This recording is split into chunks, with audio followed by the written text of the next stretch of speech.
नमस्कार दोस्तों, आप सभी का एक बार फिर से स्वागत है हमारी लॉ ऑफ कॉन्ट्रैक्ट सीरीज में।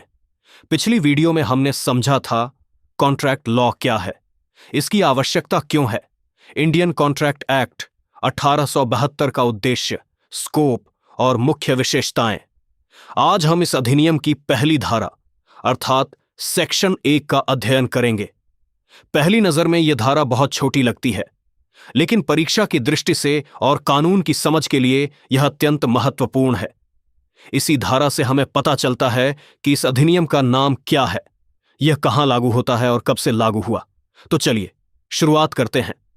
इंडियन कॉन्ट्रैक्ट एक्ट की धारा एक मुख्य रूप से 3 बातें बताती है। 1. शॉर्ट टाइटल, संक्षिप्त नाम।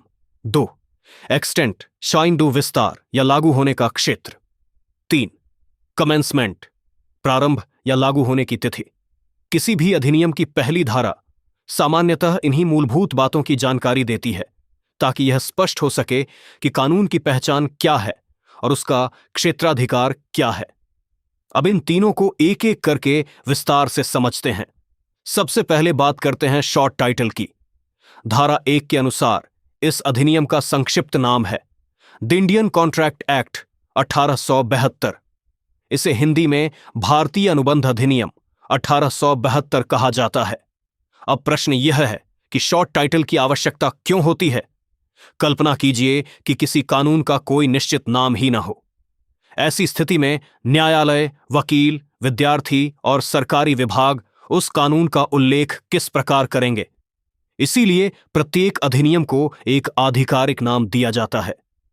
जब भी न्यायालय किसी निर्णय में या कोई वकील अपनी दलील में इस कानून का उल्लेख करता है, तो वह इसी नाम का प्रयोग करता है, इंडियन कॉन्ट्रैक्ट एक्ट 1872। यही इस अधिनियम की कानूनी पहचान है। अब आते हैं दूसरे भाग पर, एक्सटेंट, अर्थात यह अधिनियम कहां लागू होता है। धारा 1 के अनुसार यह अधिनियम संपूर्ण भारत पर लागू होता है।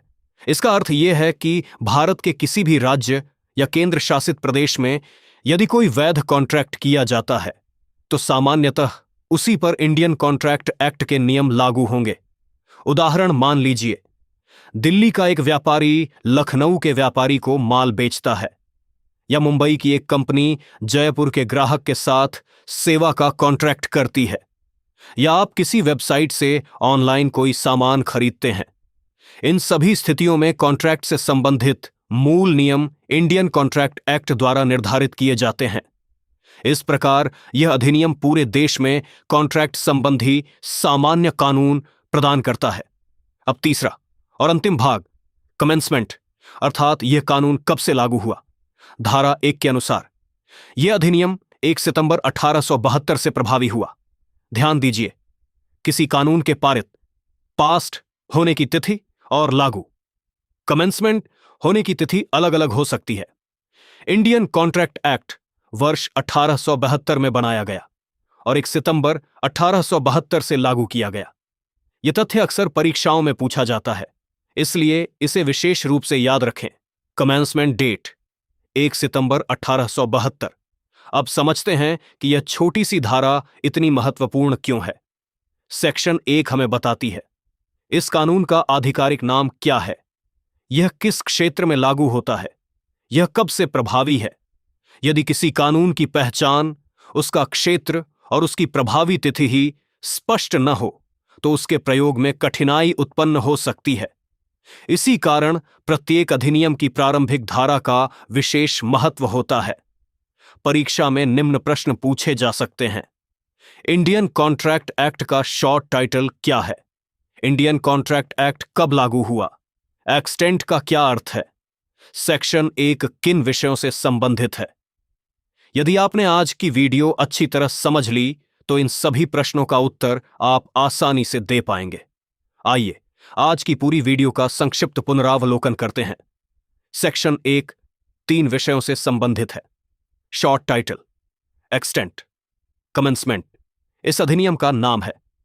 इंडियन कॉन्ट्रैक्ट एक्ट 1872 यह पूरे भारत में लागू होता है। यह 1 सितंबर 1872 से प्रभावी हुआ। आज हमने इंडियन कॉन्ट्रैक्ट एक्ट की पहली धारा को विस्तार से समझा। यदि आपको यह वीडियो उपयोगी लगी हो तो इसे अपने मित्रों के साथ साझा करें और पूरी कॉन्ट्रैक्ट लॉ सीरीज अवश्य देखें। धन्यवाद।